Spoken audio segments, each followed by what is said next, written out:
भ्राता जी। ओम शांति। आप तो सभी सच्चे दिल वाले हो, हैं? अब भगवान से कोई झूठा चले या कैसे भी चले, उसको तो सब पता होता है। परंतु क्यों कहता है सच्चा दिल रखो? उस पे साहब राजी हो जाता है। और जो विशेष बात है इसमें जानने योग्य, जो बच्चे सच्चाई से अपनी कमजोरियां या गलतियां बाबा को सुनाते हैं, बाबा उन्हें सकाश देते हैं। ये फायदा है, पुरुषार्थ सरल हो जाएगा। बाकी ऐसा नहीं कि गलती करते रहो और सुनाते रहो, प्रभु जी राजी रहेंगे, ऐसा नहीं। सत्यता की शक्ति भी हमें बढ़ानी है। और क्या है सत्यता की शक्ति? क्या है? आत्मा का जो सत्य स्वरूप है उसमें स्थित रहना, आत्मा के सत्य स्वरूप को जानना, परमात्मा के सत्य स्वरूप को जानना, उसमें स्थित रहना, उस पर स्थिर होना, इससे सत्यता की शक्ति बढ़ गई। प्योरिटी ही सच्चे अर्थों में सत्यता है। तो सभी बाबा से तो सच्चे हैं ही और रहेंगे, लेकिन बाबा राजी होता है हमारे पुरुषार्थ पर।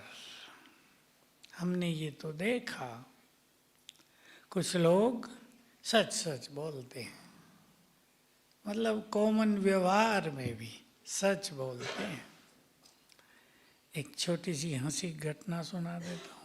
बहुत पहले की बात है, जब यज्ञ में पैसा कम था और हम सब में से किसी के पास कोई पैसा नहीं होता था। दादी ने हाथ उठवाया, किस किस के पास पैसे हैं? किसी के पास 100 रुपये, किसी के पास 200 रुपये, इतने ही होते थे। एक ने हाथ उठाया, बहन जी ने, मेरे पास हैं। क्यों रखती हो? क्या कहा होगा? दादी मुझे नोट देख के बड़ा मजा आता है। अब सब इतने हंसे कि वो टॉपिक वहीं पूरा हो गया। तो हमने देखा उसमें ये है जो अंदर वही बाहर। लेकिन अगर ज्ञान योग का बल नहीं है तो आत्मा आगे नहीं बढ़ती। बाबा उन्हें प्यार भी करता है, मैंने देखा उसे बाबा प्यार भी करता था। जब आते थे उसकी महिमा भी करते थे। बाबा बहुत अच्छी सेवा करती हैं, लेकिन अपनी ज्ञान योग की कमी एक अलग कमी हो जाती है। तो केवल हमें बाबा का प्यार ही नहीं चाहिए, बोलो और क्या चाहिए? हमें सच्ची बात तो ये है कि शक्तियां बहुत चाहिए। आप माताएं भी बच्चों को प्यार देती हैं, लेकिन जब पढ़ाई का समय आ गया तो उन्हें टाइट भी तो करेंगे ना। अब पढ़ना है, उन्हें अपने से दूर भी करेंगे। ये तो नहीं ना बहुत प्यार है तो मेरे पास ही रहो, स्कूल क्यों जाना है, ये नहीं कर सकते। तो बाबा का हमसे प्यार होना ये बहुत अच्छी बात है, लेकिन हमारा बाबा से प्यार होना ये उससे भी अच्छी बात है। वो तो प्यार का सागर है, सबको ही प्यार करेगा। हमने देखा कोई भी आ जाए उसके सामने तो बाप है ना, और प्यार का सागर प्यार करता ही है। उसे गुस्सा करना आता ही नहीं ना। उसे आता ही नहीं कि रोब कैसे करना होता है, डांटना कैसे होता है। भगवान को ये कला नहीं आती। लेकिन हमें जरूरत है बहुत शक्तियों की। तो हम सच्चाई के साथ पुरुषार्थ करेंगे। देखो, एक टॉपिक को सूक्ष्म कर लें। हम योग में बैठे हैं, कई लोग सवेरे उठ के योग में बैठते हैं, लेकिन योग ना लगे तो वो योग के बारे में सच्चाई तो नहीं है ना। मुरली में रोज आते हैं, लेकिन मुरली का रस न ले रहे हों तो वो भी सच्चाई वफादारी नहीं है। तो आज हम और कुछ भी करेंगे। पहले तो पुरुषार्थ की प्लानिंग, जो बहुत जरूरी है। प्लानिंग के बारे में सभी को एक बात जाननी चाहिए कि एक ही प्लानिंग सदा नहीं चलेगी। पक्का रख दें। आपने कोई एक प्लान कर लिया, 15-20 दिन के बाद वो रस नहीं देगा, उससे उन्नति नहीं होगी, मन भी बोर होगा। रोज ये चेंज करना पड़ेगा। इसलिए सभी अपनी उन्नति की प्लानिंग खुद करना सीखें। जिस तरह से हमारी उन्नति हो। अब मैं आपको थोड़े से अनुभव सुनाऊं। मैंने अपने जीवन में बहुत तरह के चार्ट लिखे। शुरू में कम से कम 25-30 साल तक भिन्न भिन्न तरह के चार्ट लिखे। साकार बाबा के समय एक 20 पॉइंट का चार्ट लिखा करते थे। मैंने उसको और बढ़ाया। एक मुरली चली जिसमें बाबा ने बहुत सारी धारणाओं की बातें बताई। मैंने उसको रखते हुए 36 पॉइंट का चार्ट बनाया। मैं आपको 2 बातें उसमें कह रहा हूँ। एक पॉइंट थी, टाइम वेस्ट तो नहीं किया। दूसरा था, पर चिंतन चला। तो रोज ही लिखना पड़ता था, चला। टाइम वेस्ट किया होगा ना रोज। ऐसा तो नहीं ना 24 घंटे सेकंड बाय सेकंड सफल हो रहे हैं, वेस्ट होता ही नहीं। तो मुझे लगा इसमें तो मज़ा नहीं आता। तो फिर मैंने एक 7 पॉइंट का चार्ट पॉजिटिव बनाया, जिसमें वो बातें लिखी जो हमें करनी है। नहीं हुआ, ये नहीं हुआ, कोई गलती तो नहीं हुई, ये सब नहीं। जो मुझे करना है उसकी 7 बातें लिख ली। जैसे आज इस स्वमान का अभ्यास करेंगे। आज ये धारणा रहेगी, इस पे पूरा ध्यान देंगे। आज सेवा करते हुए ये अभ्यास करेंगे। ऐसे तो उसमें ज़्यादा मज़ा आया, बहुत अच्छा रहा। चार्ट बदलते गए हम। बदले कैसे कि अपनी जो कमी महसूस हुई उसको भरने का चार्ट बनाया, 5-7 पॉइंट का ही। बहुत लंबा चार्ट। फिर मुझे लगा ये यथार्थ विधि नहीं है। कोई कमी महसूस हो रही है जीवन में, उसको भरना है तो उसके लिए 1 पॉइंट। और अपनी कमियों का आभास किस मनुष्य को होता है?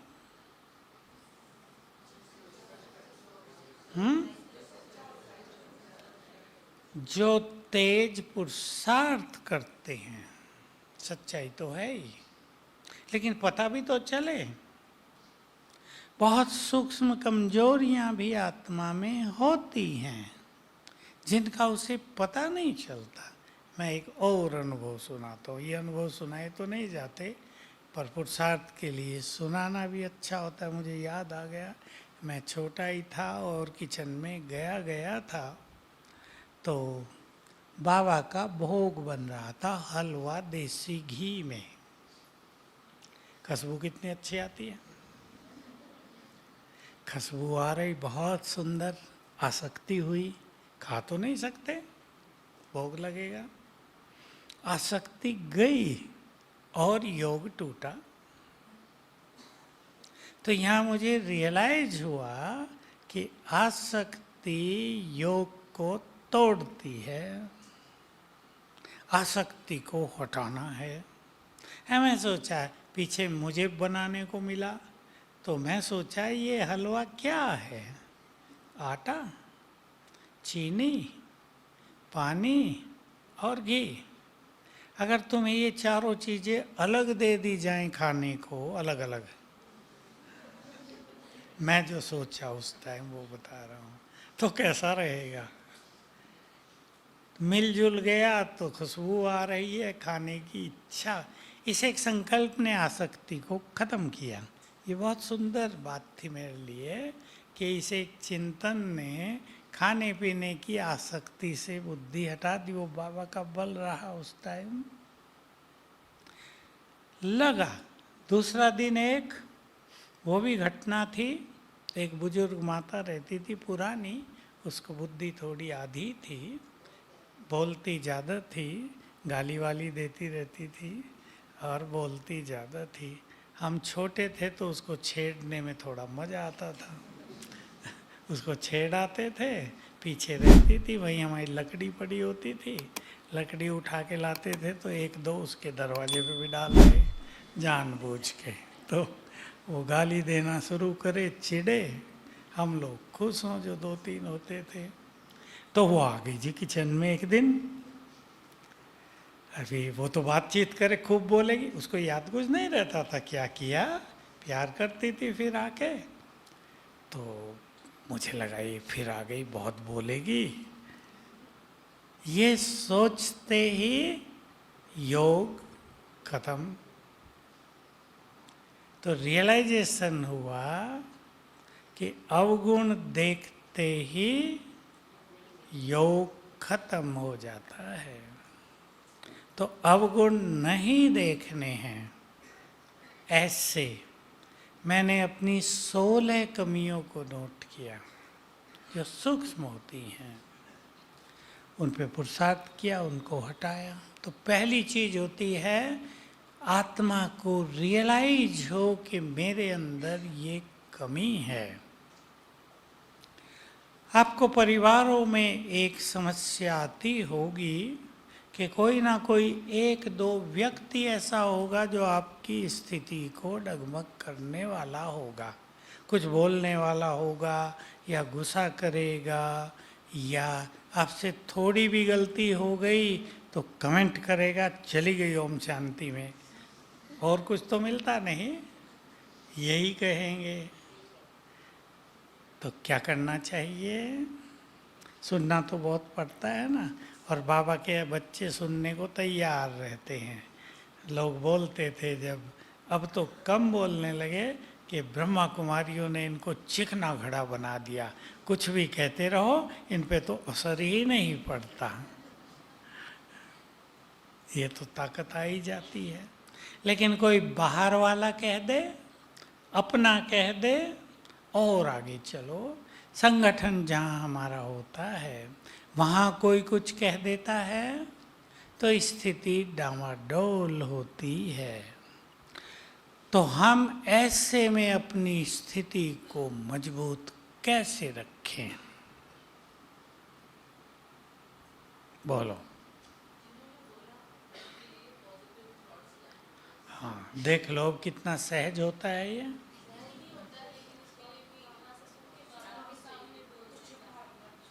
शुभ भावना रखें। एक तो सदैव ये याद रखना है कि हम सब जो अभी इकट्ठे हुए हैं उनका कर्मों का खाता ज्यादा घनिष्ठ का है, तभी तो घनिष्ठ हुए हैं ना। यहाँ एक परिवार में आए, आपके बच्चे बन गए, आपके लड़के की शादी हुई, बहू आई। वही क्यों आई? क्योंकि उससे कर्मों का हिसाब किताब है। कोई लेने आता है, कोई देने आता है।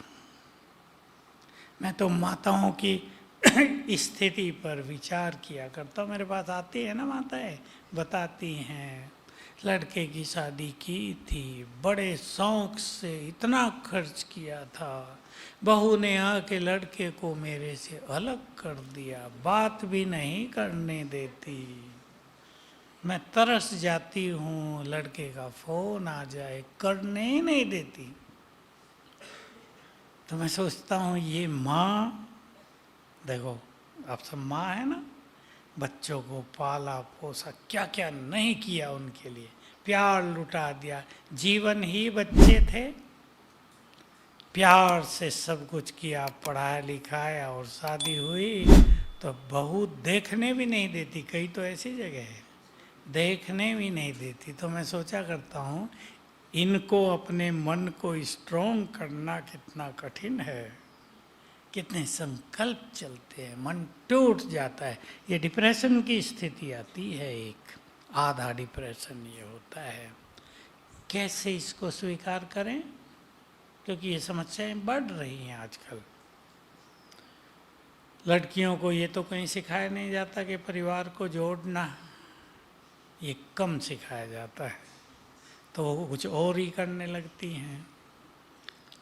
अच्छी भी लड़कियां आती हैं, मैंने देखा कई आती हैं ज्ञान वाली, सास और बहू जैसे गुड फ्रेंड, सारा दिन हंसते बहलते एक दूसरे को ऐसे खुश रखती हैं, बात मत पूछो, क्या ये देखो कितना अच्छा इनका जीवन है।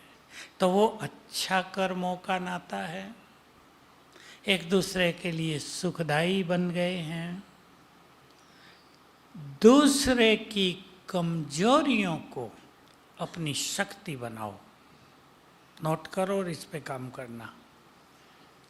दूसरों की कमजोरियों को अपनी शक्ति बनाओ। कैसे? अब एक व्यक्ति है, आपके ऑफिस में है या घर में है या फ्रेंड सर्किल में है, वो आपको बुरा बोलता रहता है, ज्ञान की बात नहीं, और कुछ बुरा बुरा बोलता है। अब बुरा बोलना उसकी कमजोरी है, लेकिन अगर हम ये सीख लें कि हमें अपनी स्थिति को नहीं बिगड़ने देना है, तो ये हो जाएगी हमारी शक्ति। हम पावरफुल हो जाएंगे, वो बोलता ही रह जाएगा, हम आगे बढ़ते जाएंगे। इस पे सभी को काम करना है, क्योंकि सभी के पीछे कोई एक तो पड़ा ही रहता है या नहीं? मैं साक्षी हो के सबको देखता हूँ, हमारे भी तो संगठन बहुत बड़े हैं ना, हर एक के पीछे एक तो लगा हुआ है। कोई कितना भी अच्छा काम करता हो, मेरे पीछे भी लगे रहते थे, लेकिन मैंने क्या किया कि उनको पीछे छोड़ दिया, तुम करते रहो, हम तो चले। संकल्पों की तो बात है ना, संगठनों है, रहम आता है, अहम, वही तो खतरनाक है ना, उसको ही तो जीतना है, अहम से फिर लड़ाई होती है ना। तो अगर हम ये स्वीकार कर लें कि अब ये सब कुछ होगा ही, मैं इतना अच्छा, मैं इतनी अच्छी, फिर भी लोग ये ऐसा क्यों करते हैं, उदास हो जाना, सोचते रह जाना, इससे हम पीछे रह जाएंगे। ये जो करते हैं करो, मुझे तो वो करना है जो बाबा कह रहे हैं। इसी हॉल की एक बात सुना दूं, अव्यक्त बाबा आए थे और ये स्टेज नहीं होती थी, ये जो आगे की है प्लेन होता था सारा, तो मधुवन वाले थे केवल, और सबको एक एक को मिलना था। ये बहुत मौके मिले हम लोगों को, एक एक को मिले, बाबा ने कुछ कहा, हमें कुछ कहना है, हमने कुछ कहा बाबा को, तो सब मिल रहे थे। मज़ा आता है बाबा से मिलने में, तो क्या नहीं होता था उन दिनों। छोटी सी सभा इतनी थोड़ा ही होती थी, इसे 1/3, 1/3 सभा बस। तो एक बहन आई मिलने, उसने बाबा से दृष्टि भी नहीं ली, बैठते ही कहा, बाबा मुझे सब बहुत तंग करते हैं। अब बाबा सुनने लगे उसकी बात। बाबा तो सुनेगा ना, सबकी सुनता है। मैं बीमार रहती हूँ, ऐसे ऐसे बोलते रहते हैं, बीमारी नहीं है, बहाना करती है, काम नहीं करना चाहती, बोलते रहते, मेरी स्थिति बहुत खराब हो जाती है। बाबा ने सब सुना प्यार से और फिर बहुत अच्छी बात उसे कही। उसको तो वो काम नहीं आई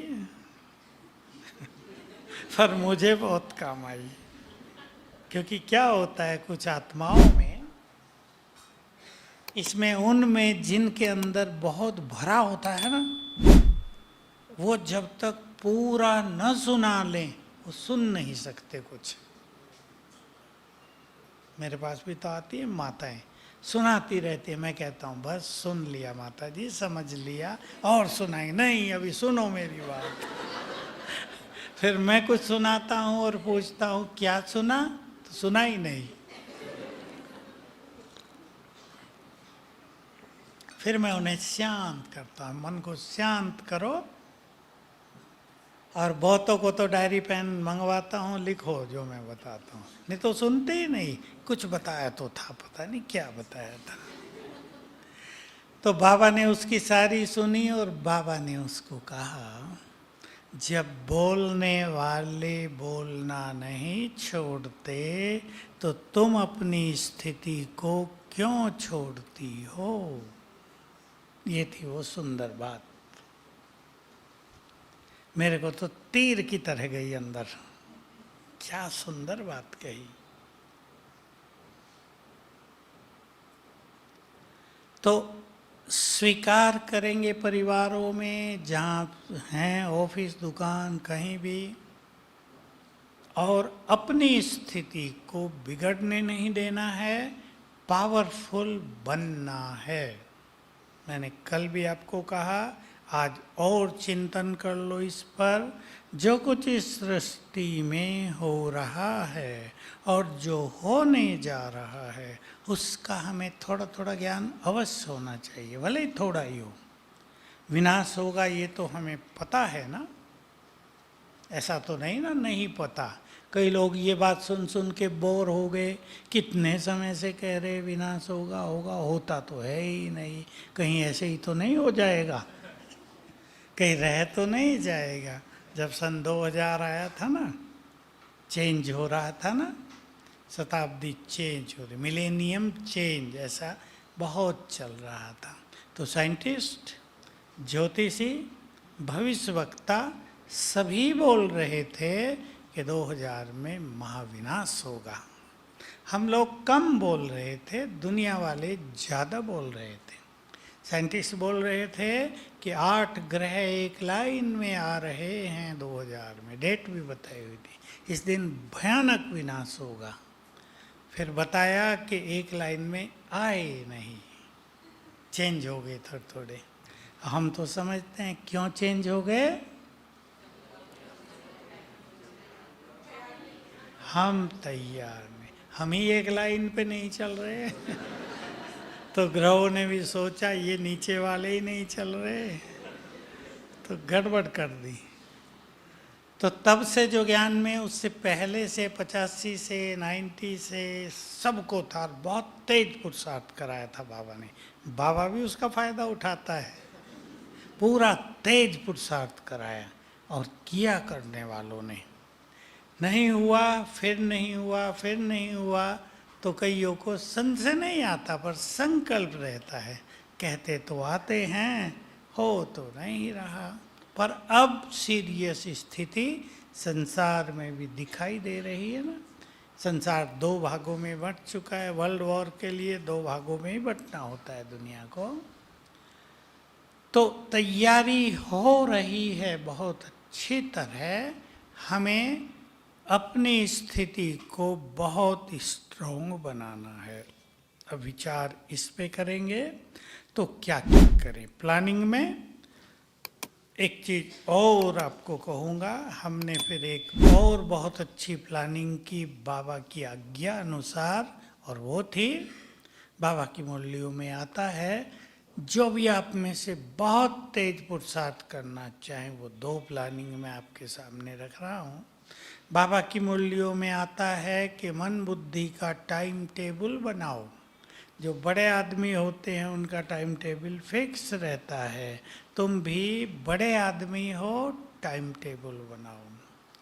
तो हमने घंटे वाइज आवरली, इस घंटे में ये अभ्यास करेंगे, इस घंटे में ये अभ्यास करेंगे, पूरे दिन का प्रोग्राम बनाया। वो बहुत सुंदर प्रोग्राम था। इसको ही आप इस तरह से कर सकते हैं, क्योंकि वो करना सहज नहीं होता, कि जितने तरह के कर्म आप सारे दिन में करते हैं उसकी एक लिस्ट बनाओ। 16 बनाना कम से कम, उससे भी कम बनानी हो तो 12, इससे कम नहीं। कैसे कर्म? कुछ कर्म अपने शरीर से जुड़े होते हैं और कुछ कर्म जो लौकिक कार्य हैं आपके, उससे जुड़े होते हैं। शारीरिक कर्म, सवेरे हम उठे, मुझे आदत है आंखों पे पानी डालने की, आप में से भी कईयों को होगी। मुंह धोते हैं, जीभ साफ करते हैं, कोई ब्रश करते हैं। ये करते हुए ये अभ्यास करेंगे, फिक्स कर दो भाई, उठे आंखों पे पानी डाल रहे तो अभ्यास कर लिया, मैं आत्मा इस तन में अवतरित हुई हूं। एक ही बार का तो है, 5 सेकंड लगे। इसको धीरे धीरे फील करने लगेंगे। शरीर नीचे था, मैं आत्मा ऊपर से उतरने लगी, आ गई यहाँ, ये फीलिंग। फिर मान लो पानी पीना है, सवेरे पीना है, दिन में पीना है। पानी को आप चार्ज करके पी सकते हैं। प्योरिटी को बढ़ाने के लिए आप हर बार पानी को दृष्टि दे के 3 बार संकल्प कर दो, मैं परम पवित्र आत्मा हूँ या पवित्रता का फरिश्ता हूँ, पवित्रता की देवी हूँ। तो आंखों से प्योर वाइब्रेशंस पानी में समा जाएंगे। ये पानी में वाइब्रेशंस को समाने की सबसे ज़्यादा ताकत होती है।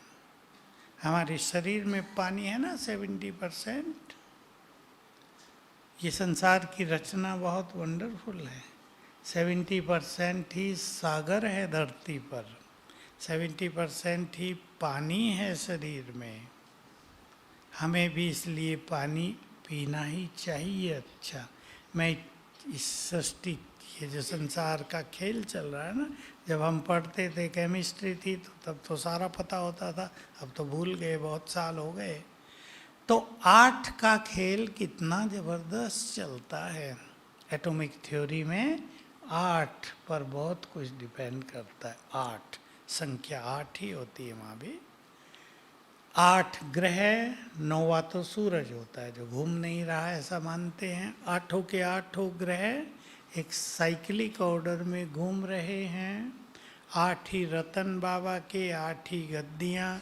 8 का अंक बहुत ज़्यादा यूज होता है। तो सवेरे उठने से शाम तक उसमें पानी पर बहुत अच्छे प्रयोग आप करेंगे।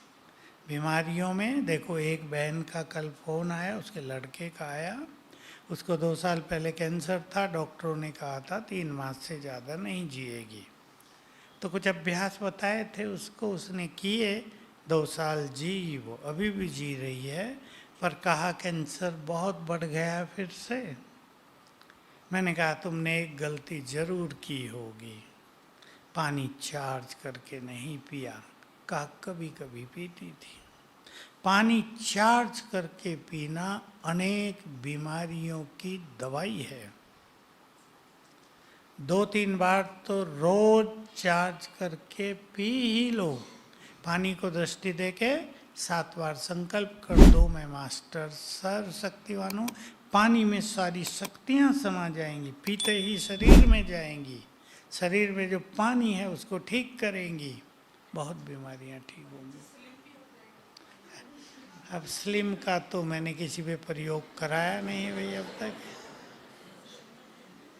क्या करोगी स्लिम होके, अब तो मस्त रहो।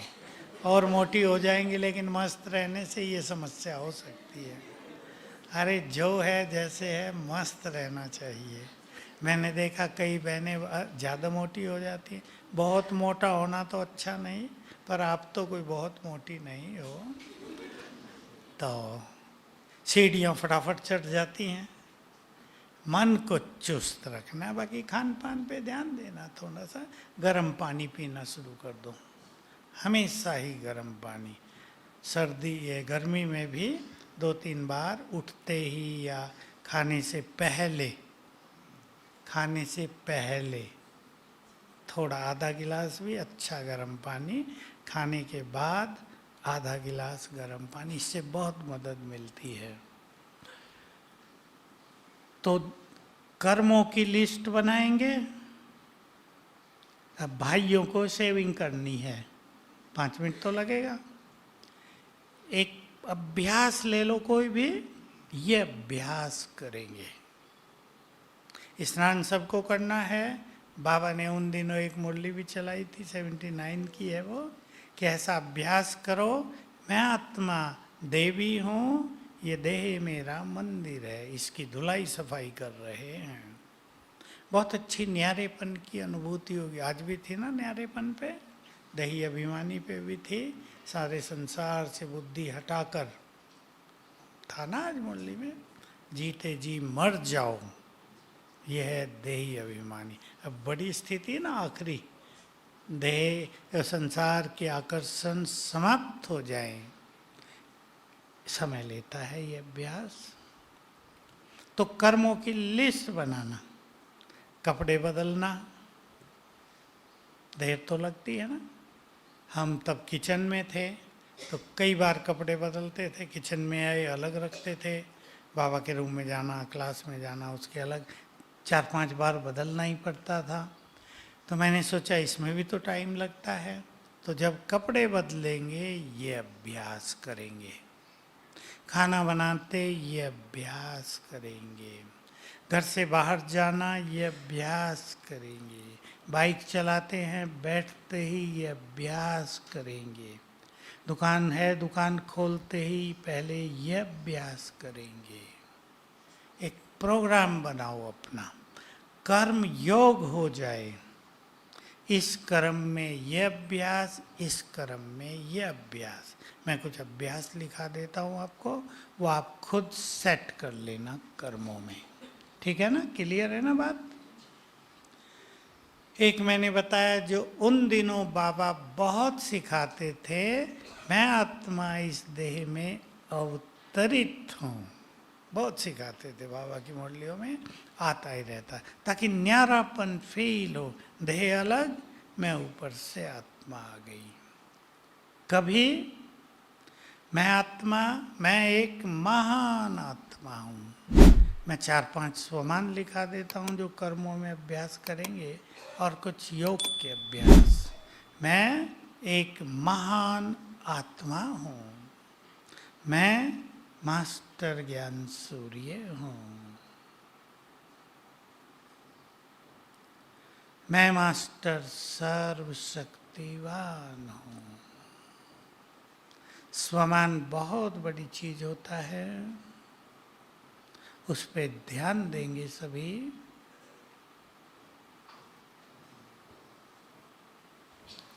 योग के अभ्यास, योग के अलावा एक बहुत अच्छा अभ्यास है जो आपने बहुत बार सुना है, लेकिन उसको गहरी फीलिंग में लाना है। भगवान मेरे साथ है। साथ के 2 अर्थ होते हैं, एक तो लिटरली कोई साथ हो, फिजिकली साथ रहता हो, दूसरा है मान लो आपका कोई रिलेटिव चीफ मिनिस्टर है तो आपको नशा रहेगा ना, वो व्यक्ति मेरे साथ है। 2 अर्थ होते हैं साथ के। तो भगवान हमारे साथ है, इसको नशे में ले आओ। मैं भी आज सोच रहा था, रात भी सोचा, यहाँ से गया क्लास के बाद तो विचार आ रहा था मुझे, हमने कभी सोचा ही नहीं था कि इस तरह भगवान का साथ मिलेगा। उस साथ का पता मुरलियों से चलता है। बच्चे, मैं तुम्हारी सेवा करने आया, आज की मुरली थी ना, तुम्हें रूहानी नैनों पर बैठा कर घर वापस ले जाऊंगा, तुम्हें इतना सब कुछ दे दूंगा, शांति, समृद्धि, संपत्ति, सब। तो पता चलता है ना किस तरह की समीपता हो गई, किस तरह साथ मिल रहा है। और बाबा के साथ के अनुभव करते जाएंगे, उसके साथ होने से मदद क्या मिलती है, होता क्या है, तो नशा चढ़ता जाएगा। बहुत कुछ होता है उसके साथ से। किसी कर्म में सर्वशक्तिवान मेरे साथ है, इसको चिंतन में लाना है। बहुत अच्छा नशा हो जाए तो बाबा के ही महावाक्य हैं, वहीं से मैंने इसका अभ्यास किया था कि अगर तुम्हें ये नशा रहे कि सर्वशक्तिवान मेरे साथ है, तो उसकी शक्तियां तुम में प्रवेश करती रहेंगी। एक और अभ्यास, बाप दादा का आह्वान। बहुत सिखाया था बाबा ने, फिर मैंने सिखाया सबको। आप करते होंगे, करते हैं? कौन कौन करते, हाथ उठाओ। वेरी गुड, माताएं सदा ही आगे हैं। कम से कम 5 बार, और एक बार बहुत अच्छी तरह, एक बार केवल बहुत अच्छी तरह। कैसे? कि मुझे अपने घर में बाबा को बुलाना है। देखो, मैं बोल रहा हूँ और आप अपने घर में बुलाओ। बस इसको लिखने की जरूरत नहीं, आप अपने घर में बुलाओ। निमंत्रण दिया, बाबा आ जाओ, और देखो आपके घर में आके खड़े हो गए हैं बाप दादा। बाबा के अंग अंग से किरणें फैल रही हैं। आपका पूरा घर बाबा की किरणों से भर गया है। अब बाबा मुझे दृष्टि दे रहे हैं। उन्होंने अपना हाथ मेरे सिर पर रख दिया है। मैंने बाबा का हाथ पकड़ा और बाबा को पूरे घर में घुमा रही हूँ। बाबा एक एक जगह दृष्टि दे रहे हैं। मैं यहाँ ले गई, यहाँ ले गई, यहाँ ले गई। फिर बाबा आए, मुझे दृष्टि दी और वापस गए अपने धाम। हमने कम समय में किया। अब 3 मिनट लगाना, 5 मिनट भी लगा सकते हैं, एक बार। बाकी समय आप बाइक पे जा रहे हैं, बाबा आ जाओ, ऐसे ही बस। बाबा का आह्वान अपनेपन से, अधिकार से, इन दोनों शब्दों पे ध्यान देना। अपनापन और मेरा है तो उस पे अधिकार। बहुत मदद के अनुभव होंगे। घर से बाहर जा रहे हैं आप सारे दिन के लिए, बाबा का आह्वान कर लो और बाबा को कहो अब यहीं रहना सारा दिन, हम जरा जा रहे हैं। पूरी सिक्योरिटी कर देना, चोर आएंगे ही नहीं, चाहे सबको लूट रहे हों, आपके घर में नहीं आएंगे। एक ने अनुभव सुनाया, मुझे पूरा तो भूल रहा है, कोई गए ऐसे ही घर से, 4 चोर आ गए रात को और थोड़ी देर में भाग गए। कहीं उन्होंने बताया, पता चला होगा, मिलन हुआ या पुलिस के हत्थे चढ़ गए। कहा एक बूढ़ा व्यक्ति मोटा सी लाठी लेके पहरा दे रहा था वहां, और उसे देखते ही हम डर गए। ये भी तो हो सकता है, बूढ़ा एक है, वो चार हैं, पकड़ो बूढ़े को, लेकिन वो होगा ही नहीं, संकल्प ही नहीं आएगा, वो संकल्प ही बदल गए। बाबा का भिन्न भिन्न तरह से अपने जीवन में यूज करो। ये बाबा के ही महावाक्य थे, बहुत साल पहले की बात है। बच्चे दो भुजा वालों के पास जाते हैं, हजार भुजा वाले के पास क्यों नहीं आते। मुझे लगा भगवान कह रहा है मेरे पास आओ ना, अरे मैं हूं ना, तुम क्यों भटक रहे हो इधर उधर, आ जाओ, देखो मैं क्या करता हूं। तो मैंने बहुत यूज किया बाबा को। 1 साल के लिए बाबा ने होमवर्क दिया था। तो बाबा को भिन्न भिन्न जगह यूज करना, जहां भी कठिनाई आए। अब मैं आपको याद दिला देता हूं 2 बातें, और उनका प्रयोग बहुत अच्छी तरह करना। एक, मन के सारे बोझ बाबा को दे दो। आपको जिम्मेदारी सता रही हो, कोई बच्चों की कोई बात परेशान कर रही हो, उनकी शादियों की कोई बात हो, काम धंधों की कोई बात भारी कर रही हो, बाबा के पास जाओ, चाहे सुख समतन में, चाहे बाबा के रूम में, चाहे अपने घर में ही। बाबा तुम्हारे हवाले, अब तुम संभालो इसे। प्लानिंग ही उसके हाथ में सौंप दो। मैंने कुछ समय ये अभ्यास किया था, हर चीज़ की प्लानिंग तुम करो। अब तो उससे अच्छी प्लानिंग तो कोई कर ही नहीं सकता। बीमारी भी हो गई, मुझे ठीक होना है, प्लानिंग आप करो, क्या होना, कहाँ जाना, किसको किससे ठीक करना, वो आपका काम। ये अनुभव बहुत अच्छे होंगे।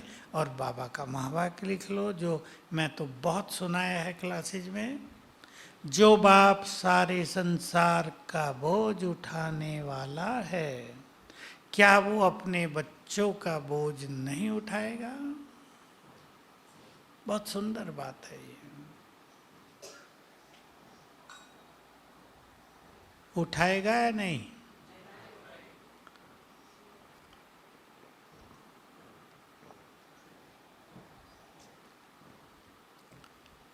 दूसरी बात, अब उसका अनुभव रोज करना, उससे जुड़ी हुई है बाबा के आह्वान से। चलो मैं बोलता हूं, अब आप अपनी बुद्धि को तेज दौड़ाओ और याद करना, जब भी मुश्किलात आए, आगे आपको बोलना।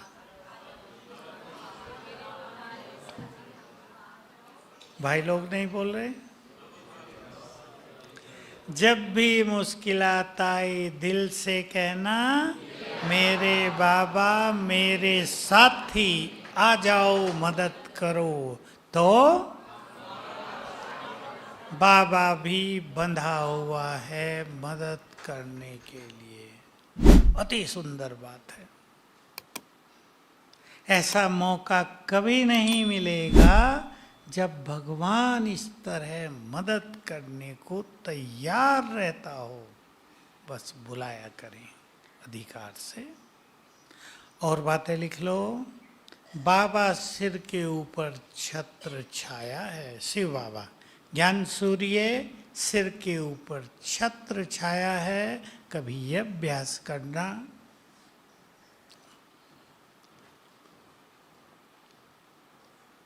किसी कर्म में अभ्यास करना, बाबा की किरणें मुझ पर पड़ रही हैं।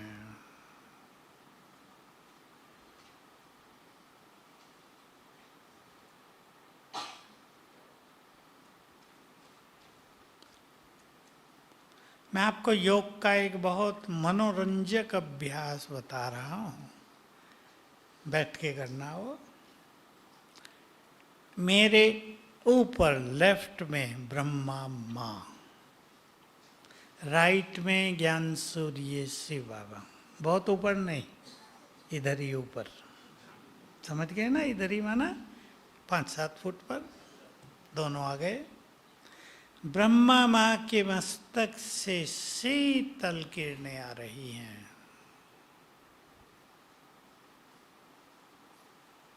ज्ञान सूर्य से शक्तियों की किरणें आ रही हैं। खेल करने लगो, 5 सेकंड से शुरू करो। 5 सेकंड ब्रह्मा माँ की भ्रकुटी से शीतल किरणों का फाउंटेन। फिर 5 सेकंड ज्ञान सूर्य से शक्तियों की किरणों का फाउंटेन। 5-5 सेकंड कर लो 2-3 बार। फिर इसको 10 सेकंड बढ़ा दो, बहुत मजा आएगा। 10 बार कर दो, एकाग्रता फर्स्ट क्लास हो जाएगी। योग में सुख मिलेगा। ये सब कंप्लेन समाप्त हो जाएंगी कि मन भटकता है, क्या करें, इधर भागा उधर भागा। हम मन को कुछ अभ्यास दिया करें तो मन भागेगा नहीं। ऐसे ही कहते हैं ना, चलो योग में बैठते, योग में बैठ गए तो मन भागता है। ये अभ्यास करेंगे तो मन भागेगा नहीं। ये माना कोई भी। एक और रूहानी ड्रिल आपको बता रहा हूँ। 2 तरह की ड्रिल बाबा ने सिखाई थी। मैं फरिश्ता हूँ, पहले अपने को ये देखेंगे, आत्मा यहाँ बैठी है, शरीर लाइट का हो गया है, अंग अंग से किरणें फैल रही हैं। मैं फरिश्ता हूँ, मैं फरिश्ता सूक्ष्म वतन में हूँ। सामने बाप दादा देखेंगे। Visualisation is important. देखेंगे सामने बाप दादा दृष्टि दे रहे हैं। मस्तक में शिव बाबा चमक रहे हैं। शुक्रिया कर दो उसको किसी चीज के लिए, 2-3 चीजों के लिए। बाबा ने मेरे सिर पे हाथ रख दिया, सूक्ष्म शरीर वहीं लोप हो गया, मैं आत्मा बनकर चली गई बाबा के पास। ऊपर बाबा, नीचे मैं। थोड़ी देर फिर वहां से भरपूर होकर मैं आत्मा अवतरित हुई देह में। 5 बार कर लो। जिसका योग नहीं लगता फर्स्ट क्लास लगेगा। योग लगाने की सारी मेहनत समाप्त हो जाएगी। पसंद है ना? इसको रूहानी ड्रिल का। और इसको सिंप्लीफाई कर दिया था बाबा ने। मैं आत्मा हूं, विजुअलाइजेशन, समझ रहे ना? देखना देखना। चमकती मणि किरणें फैल रही हैं। मैं आत्मा निकलकर उड़ती जा रही हूँ। देखेंगे जाते हुए पहुँच गई बाबा के पास। थोड़ी देर शिव बाबा के पास बैठ गए। उसके वाइब्रेशंस फैले हुए हैं, उसके बीच में मैं भी बैठ गई जाके। फिर मैं आत्मा वापिस आ रही है। आते हुए अपने को देखेंगे। 5 सेकंड लगा दो जाने में, 5 सेकंड आने में। फिर मैं भ्रकुटी की कुटिया में आ गई। फिर गई, बाबा को टच किया, वापिस आ गई। 10 बार कर दो ड्रिल। योग फर्स्ट क्लास लगेगा, बुद्धि शांत होगी। कभी अभ्यास कर लेना है 5 स्वरूपों का। बहुत इंपॉर्टेंट अभ्यास है। उसको भिन्न भिन्न भागों में आप बांट भी सकते हैं। फरिश्ते का और आत्मा का हमने किया। भविष्य का नशा, मनुष्य से देवता बनने वाले, अच्छा नशा ले लो, राजाई मिलने वाली है। ये न सोचना हमें कहाँ मिलेगी, सब राजा थोड़ा ही बनेंगे, ये सोचना नहीं।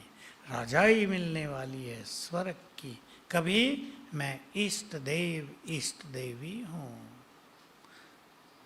5 सेकंड के लिए अपना उस स्वरूप देख लिया करें। तो जिस स्मृति का हम बहुत अभ्यास करेंगे वही हमारा स्वरूप बन जाएगा। बार बार आप सोच रहे हैं मैं एक महान आत्मा हूँ, महान बन जाएंगे। बार बार सोच रहे हैं मैं अष्टभुजाधारी देवी हूँ, वही बनेंगे। बार बार सोचेंगे मैं विजयी रतन हूँ, विजय होगी। बार बार सोचेंगे मैं मास्टर सर्वशक्तिवान हूँ, शक्तिशाली बन जाएंगे। जो बार बार सोचेंगे वही बन जाएंगे। दो बातें और सुन लो बस। योग में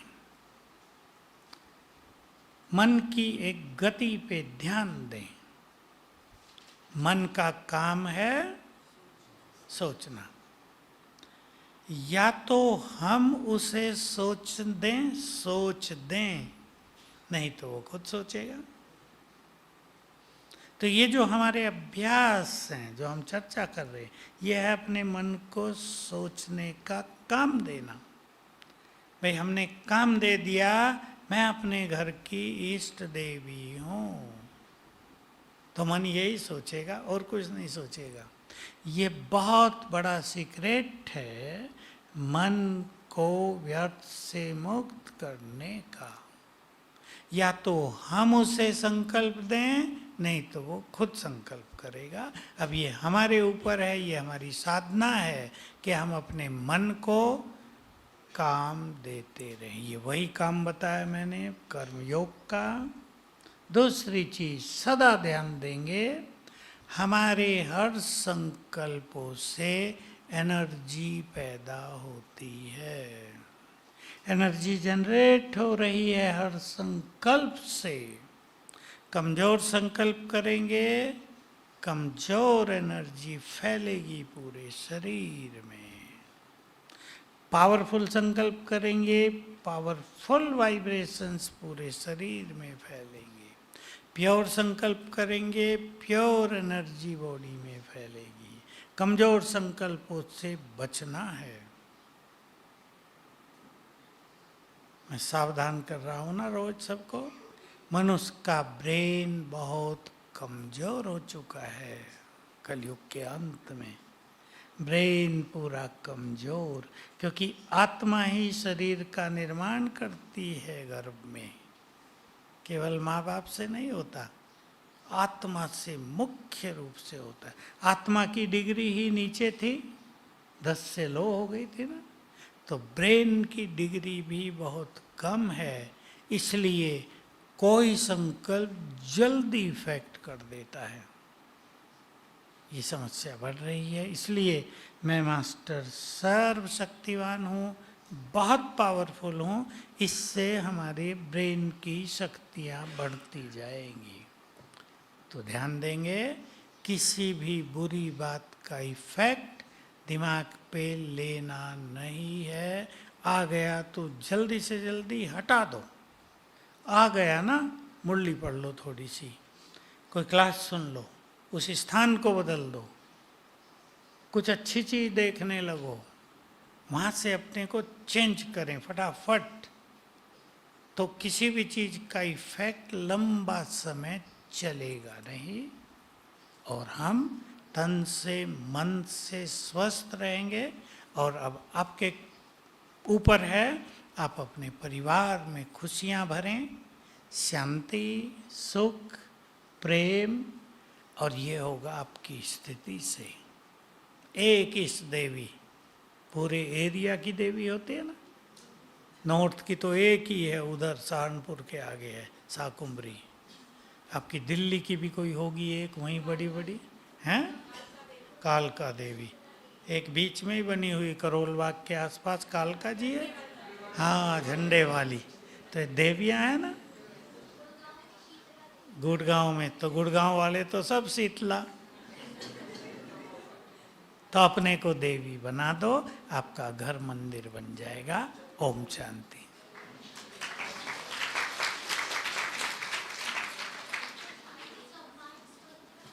कंबाइंड का अर्थ ही होता है हम और बाबा।